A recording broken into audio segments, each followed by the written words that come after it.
Breaking news చూస్తున్నాం. ఒక భార్య అందంతోనే భర్త వ్యాపారం చేశాడు. పరాయి మొగాళ్ళని వాళ్ళ దగ్గరికి పంపించి నగ్న వీడియోలు రికార్డ్ చేసి ఆ బాధితుల నుంచి లక్షలు గుంజారు ఈ ప్రేమ జంట. ఈ భార్యాభర్తలు ఇన్స్టాగ్రామ్లో సెక్స్ బిజినెస్ బట్టబయలైంది. ఇటు మంచిర్యాలకు చెందిన జంటగా గుర్తించారు. వీళ్ళిద్దరూ ప్రస్తుతానికి కరీంనగర్లో నివాసం ఉంటున్నారు. భార్య నగ్న వీడియోలతో బిజినెస్ స్టార్ట్ చేశాడు భర్త. సన్నిహితులతోనే భార్య శృంగారం చేయించి ఆ వీడియోలను రికార్డ్ చేసి ఆ బాధితులకు చూపించి లక్షల్లో డబ్బులు వసూలు చేసేవాడు. డబ్బులు ఇవ్వకపోతే చంపుతామంటూ, అలాగే ఆ వీడియోలని బట్టబయలు చేస్తాము, బయట పెడతాము అంటూ బెదిరింపులకు దిగేవాళ్ళు. ఇటు బూతు వీడియోలతోని కార్లు అలాగే ఫ్లాట్లు కొనుగోలు చేశారు. ఈ శృంగార జంట అరెస్ట్ చేశారు పోలీసులు. ఈ జంటని ప్రస్తుతానికి శృంగారాన్ని బిజినెస్గా మార్చుకున్నారు ఈ భార్యాభర్తలు. వీళ్ళిద్దరిని అరెస్ట్ చేశారు. వీళ్ళపై ఎంతమంది ఎంత నష్టపోయారు, దీనికి సంబంధించిన మరింత వివరాలు కూడా తెలుసుకునే ప్రయత్నం చేద్దాం. ప్రస్తుతానికి పోలీసులు ఏమంటున్నారు ఒకసారి వాళ్ళ మాటల్లోనే వినే ప్రయత్నం చేద్దాం. గత కొన్ని సంవత్సరాల నుండి మంచిర్యాల జిల్లాకు చెందిన ఇద్దరు భార్యాభర్తలు కరీంనగర్లోని ఆరపల్లి వద్ద ప్రైవేటుగా ఇల్లు అద్దెకు తీసుకొని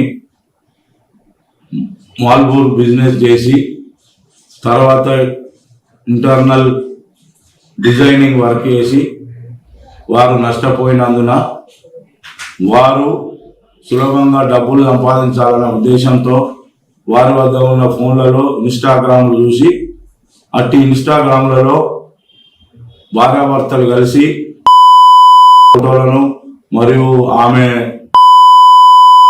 వీడియోలను తీసి ఇన్స్టాగ్రామ్లో పోస్ట్ చేయగా అట్టి పోస్టులను చూసి చాలా మంది యువకులు, వ్యాపారస్తులు అట్టి వాటిని చూసుకుంటూ ఆమెను ఫాలో అవుతూ ఆమెకు మెసేజ్లు చేస్తూ ఆమె నంబర్ను తీసుకొని ఆమెను అడగగా ఆమె దానికి సరేనని ఒప్పుకొని తన ఇంటికి దాదాపు సుమారు 100 మంది వరకు పిలిపించుకొని వారితో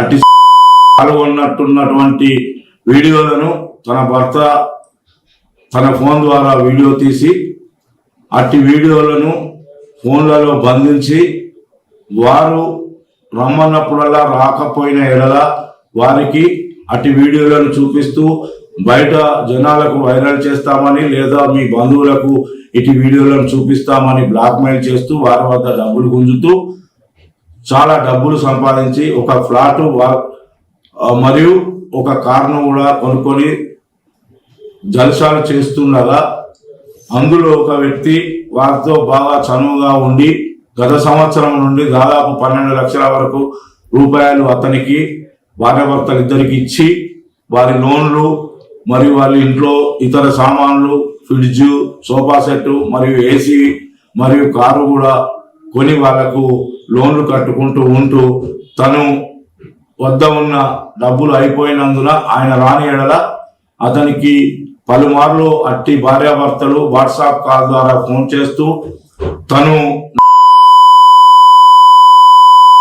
బ్లాక్మెయిల్ చేస్తూ 5 లక్షల రూపాయల డబ్బులు కావాలని అతనిపై ఒత్తిడి చేసి నువ్వు ఇవ్వని ఎడల నీ వీడియోలను మీ తల్లిదండ్రులకు మరియు బయట వైరల్ చేస్తామని చెప్పి, అలాగే ఇవ్వకపోతే కూడా నిన్ను ఎలాగైనా ఏదో విధంగా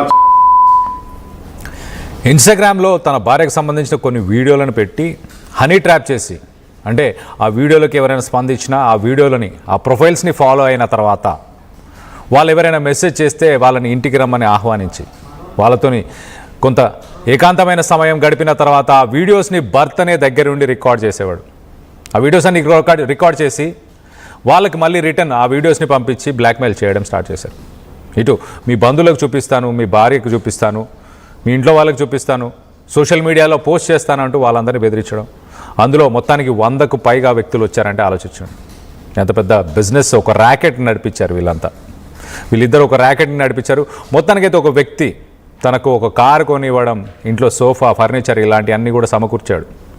ఇలాగ బలైన ఒక వ్యక్తే. ఆ వ్యక్తికి సంబంధించిన డీటెయిల్స్, ఆ వ్యక్తికి సంబంధించిన డీటెయిల్స్ అని బయట పెడతాను, 5 లక్షలు డబ్బు కావాలని అతను అడిగిన తర్వాత అతను ఏం చేయాలో తోచగా ఇటు పోలీసులను ఆశ్రయించినట్టు తెలుస్తుంది. మొత్తం మీద ఎంత పెద్ద కుంభకోణం ఇది, ప్రస్తుతానికి ఎంతమంది బాధితులు ఉన్నారు, దీనికి సంబంధించిన మరిన్ని వివరాలు తెలుసుకునే ప్రయత్నం చేద్దాం. మా ప్రతినిధి చంద్రశేఖర్ ఉన్నారు, చంద్రశేఖర్తో మాట్లాడి తెలుసుకునే ప్రయత్నం చేద్దాం. చంద్రశేఖర్, చెప్పండి, ఎంతమందిని వీళ్ళు ట్రాప్ చేశారు హనీ ట్రాప్లో?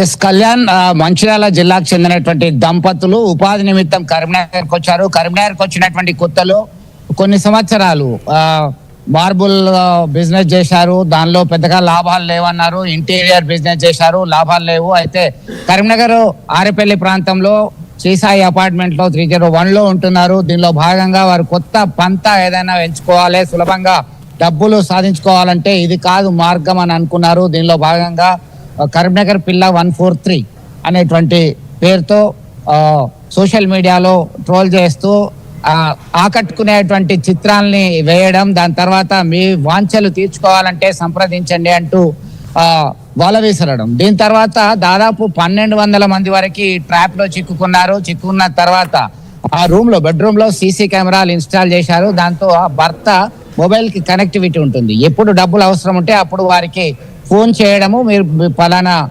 సన్నివేశంలో పలానా సమయంలో మీరు వచ్చారు, డబ్బులు ఇన్ని కావాలని నాకు అర్జెంటుగా అవసరం ఉంది అని చెప్పి బ్లాక్మెయిల్ చేయడం. దీంతో చాలా మంది బెదిరిపోయారు.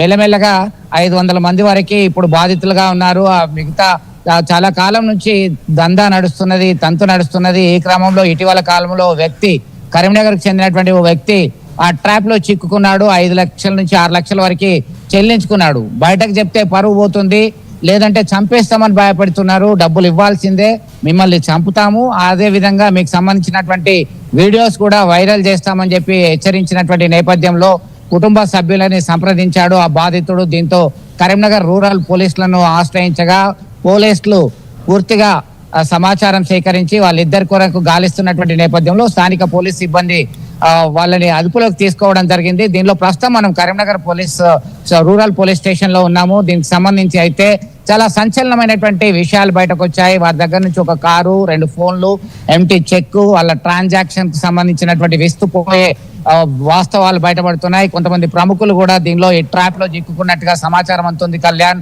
ఈ క్రమంలో ఈ డబ్బులతోనే వారు ఒక అపార్ట్మెంట్ కొనుగోలు చేసి దాని ఇన్స్టాల్మెంట్ కడుతున్నారు, కారు తీసుకున్నారు, ఫర్నిచరు, ఏసీలు, ఖరీదైనటువంటి మెయింటెనెన్స్, ఇదంతా కూడా ఒక్కసారిగా వారు అనుకున్నటువంటి జీవితాన్ని నుంచి లగ్జరియస్ లైఫ్ లీడ్ చేసేటువంటి స్థాయికి ఈ వ్యవహారం వల్లనే వచ్చింది. దీనిలో చాలా మంది బాధితులు ఇప్పటికీ భయాందోళనకి గురవుతున్నటువంటి పరిస్థితి. ప్రస్తుతం మనం కరీంనగర్ రూరల్ పోలీస్ స్టేషన్ సమీపంలో ఉన్నాము. సిఐ ఇతర సిబ్బంది